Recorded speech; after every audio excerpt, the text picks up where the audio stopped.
This is a pre-hearing conference at Vancouver on the 25th of January 2010 concerning Jose Luis Figueroa. My name is Mark Tesler. We do have an interpreter present, but he's going to be on standby, and that's Mr. Kian. The minister's representative, Sandra Turan. Mr. Figueroa, the minister's requested a hearing in this matter, and what we have done is scheduled a conference to then look at dates when the matter can proceed.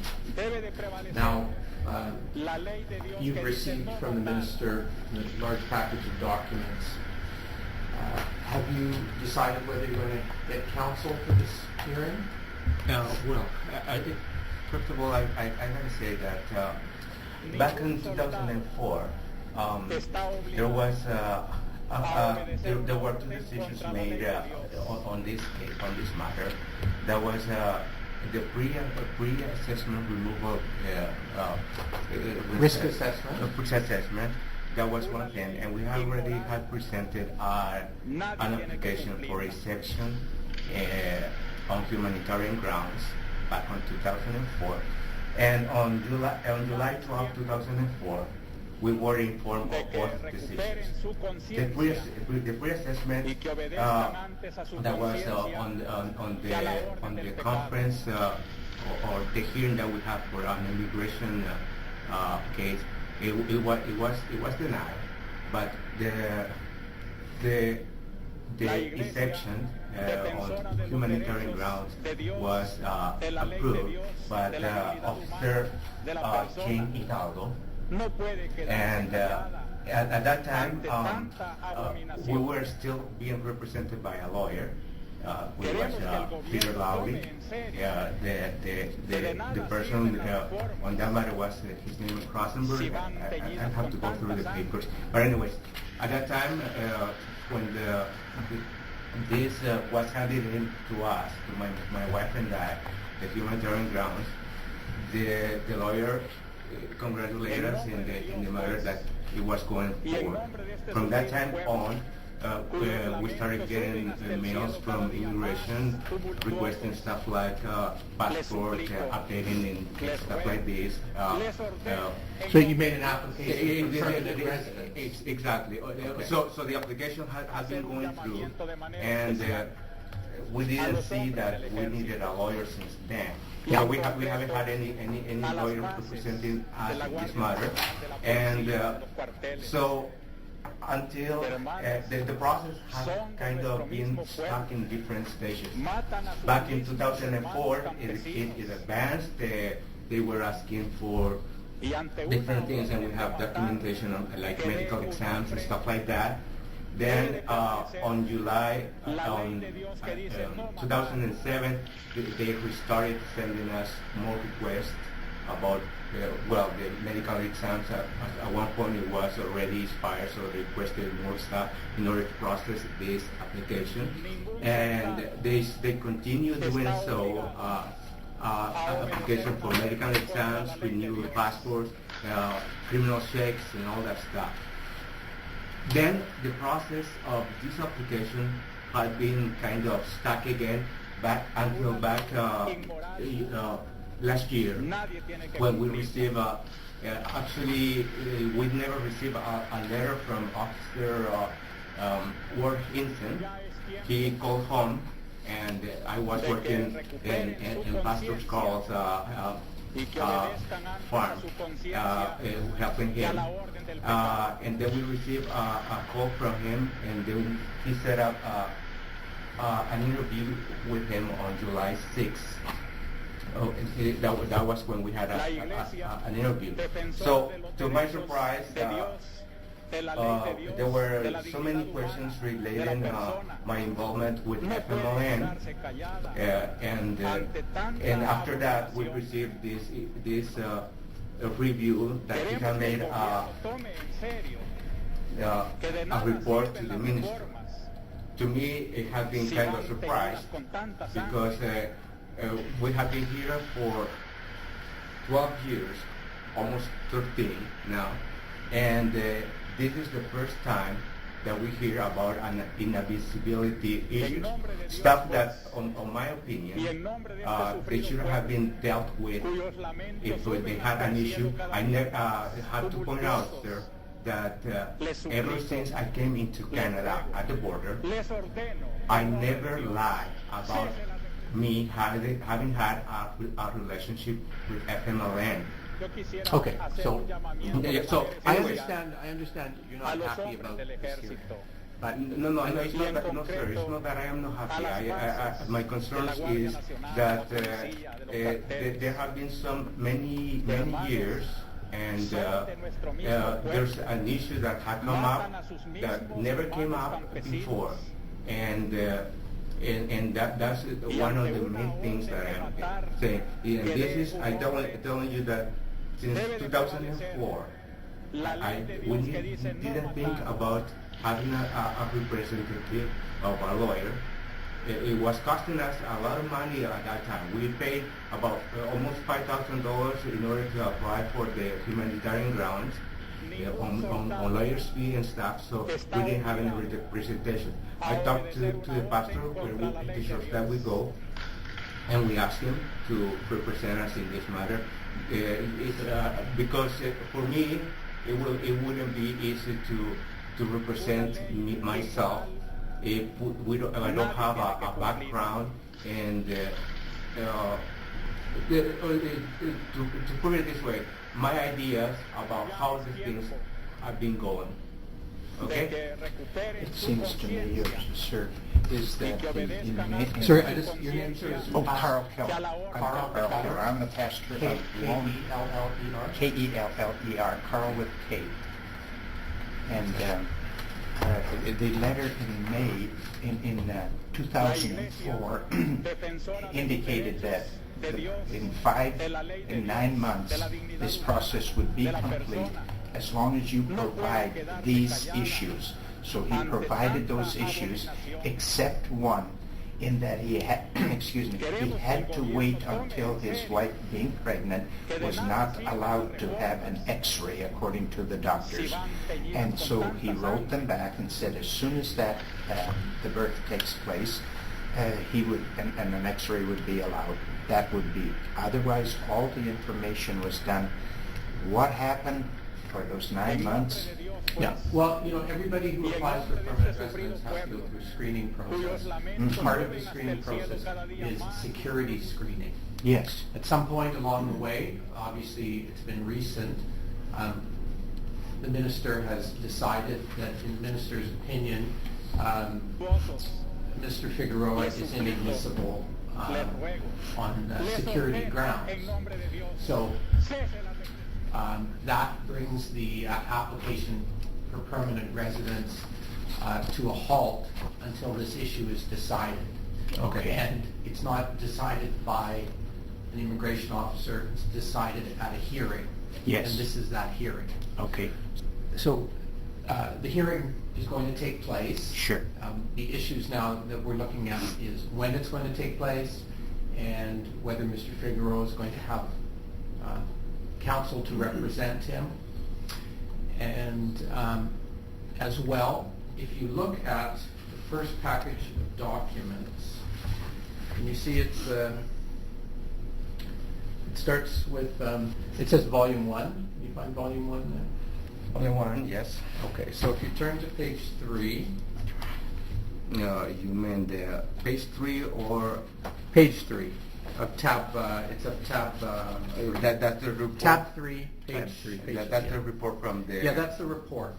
Now, if you read the report, it says, so this is the allegation. Mm-hmm. So the minister is alleging that you're a foreign national who's inadmissible on security grounds for being a member of an organization that there are reasonable grounds to believe has engaged or will engage in acts referred to in paragraph 34.1c, namely engaging in terrorism. Now, it's the next paragraph that I think you need to look at. It says, the matter referred to in subsection 1 Yeah. do not constitute inadmissibility in respect of a permanent resident or foreign national who satisfies the minister that their presence in Canada would not be detrimental to the national interest. Yes. So I suggest to you that you also make an application to the minister for this exemption. Okay? It's under 34, Yeah. 34.2, right? Yes. I didn't bring my application. 34.2? No, I didn't bring my. Sir. But this is it's a separate matter. It's in a sense, it's like making a humanitarian and compassionate application. You have to make an application to the minister for an exemption.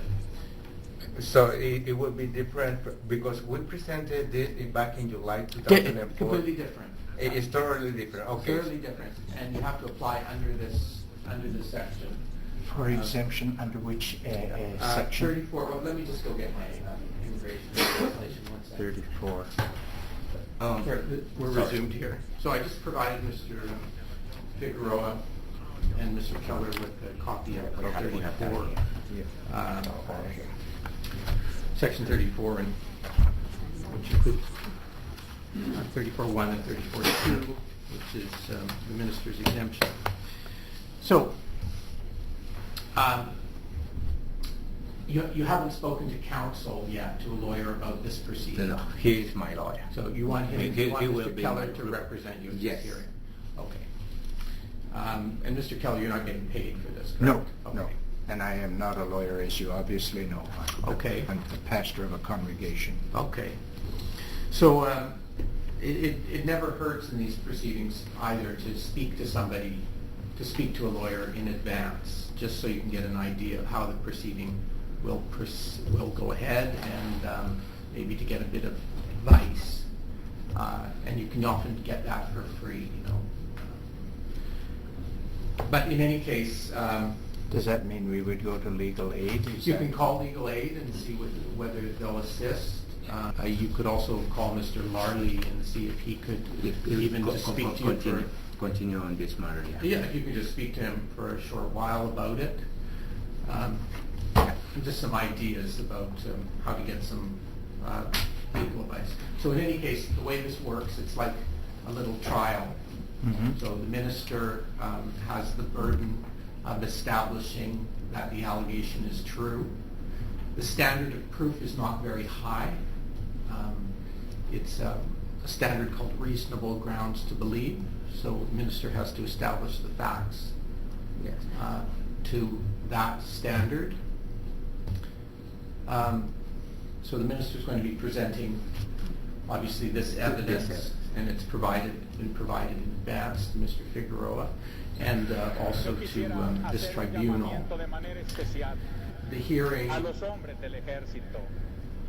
can follow several in several different ways, but in general, if the minister isn't going to call any fresh evidence, not going to call Mr. Figueroa, the minister would just make submissions on the documents. Do you have any intentions with respect to your evidence you're going to be calling witnesses?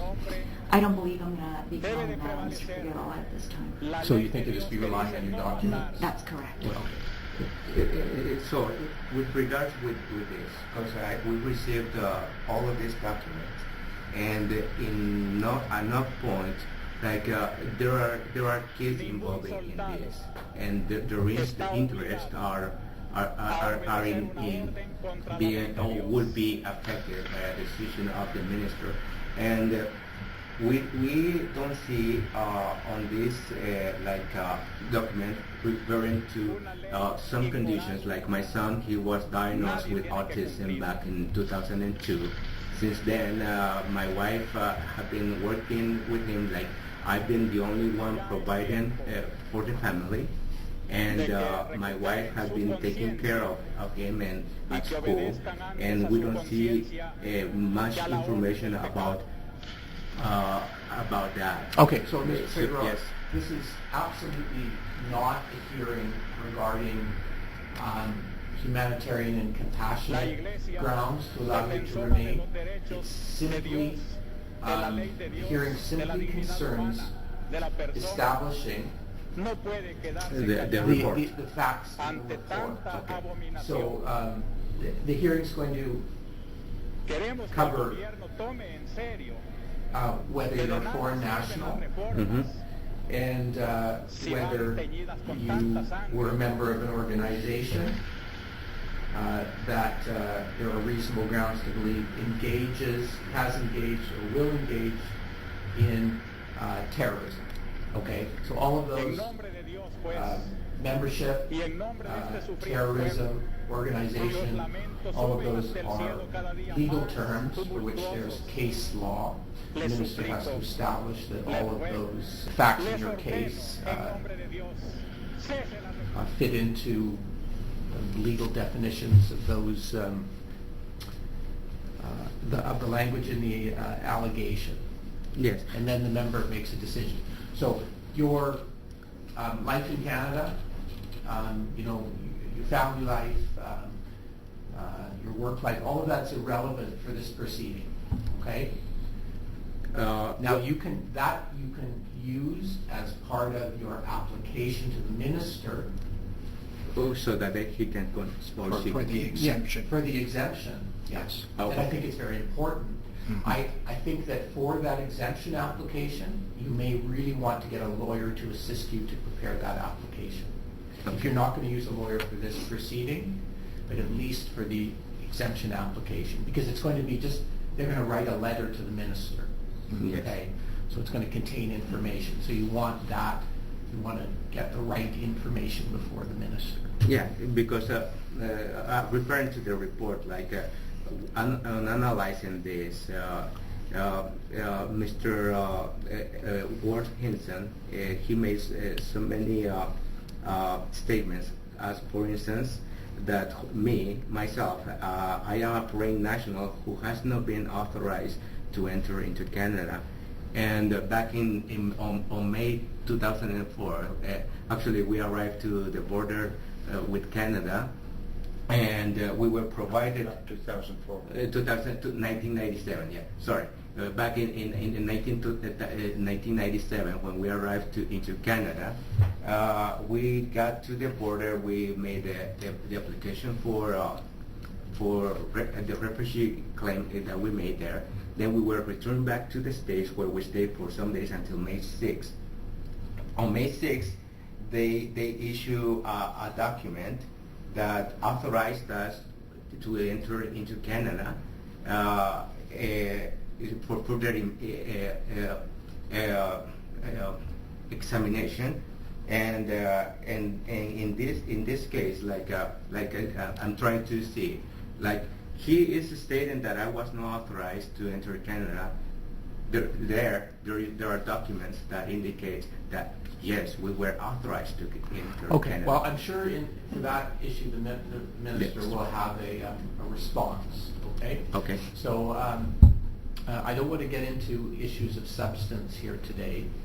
All I would like to do is come up with a date when you believe you'll be ready to proceed. Okay. So, generally what we do with these pre-hearing conferences is we find out whether a person wants counsel, whether they've made any arrangements for counsel. So in this case, Mr. Figueroa, you've decided to proceed with Pastor Keller to assist you. So I believe at this point we can just come up with a date. It'll have to be sometime in March after the Olympics, because we're not doing any of these kinds of hearings during the month of February. Okay. So yes, we are very interested into getting into this as fast as we can. Yeah. Because we have been here for yeah, a long you've been time. here since a long time. Okay. Yes. Okay, You so said let's excuse me. You said that to get this information for the exemption, that takes a long time. No, the actual decision of the minister tends to take a long time. Okay. Yeah, so What is the time frame for? I can't really tell you. I just know that you should get the application started as soon as you can. So Should we wait for an answer from the minister before we have the hearing? well, I can tell you that the minister will contest that That application? That application. So in general, we don't give adjournments to wait for that application. However, I have seen decisions, and I've made some decisions myself, granting an adjournment, but the circumstances have been very, very specific, very particular. Again, I suggest that you go speak to legal counsel about this, just so that you understand a little better the framework. If you want to make an application for an adjournment, then we can do that. We can hear that at the opening of the hearing, and the member will consider it. But again, I suggest that the minister will oppose that application. So let's take a recess here and come up with a date to open the hearing. Just so that before we take a recess, the minister has made the disclosure mostly what he will be relying on. However, there's going to be one more set of documents that are going to come, and that's just case law, and that'll be made available to all parties well in advance. Okay. So. Okay, this matter is resumed. So this hearing is scheduled for the 22nd of March, which is a Monday, at 9 a.m. And we'll set aside the whole day for it, so 9 to 4, and we'll try and get it completed on that day. If anything changes, if you find you want to have counsel, you should advise the Immigration Division and Ms. Turan as soon as possible, so that if a date needs to be changed to accommodate counsel, something like that, just let us know as soon as you can, okay? But otherwise, we'll expect the matter to proceed on the 22nd of March. Okay, great. Okay, this conference is concluded. Thank you.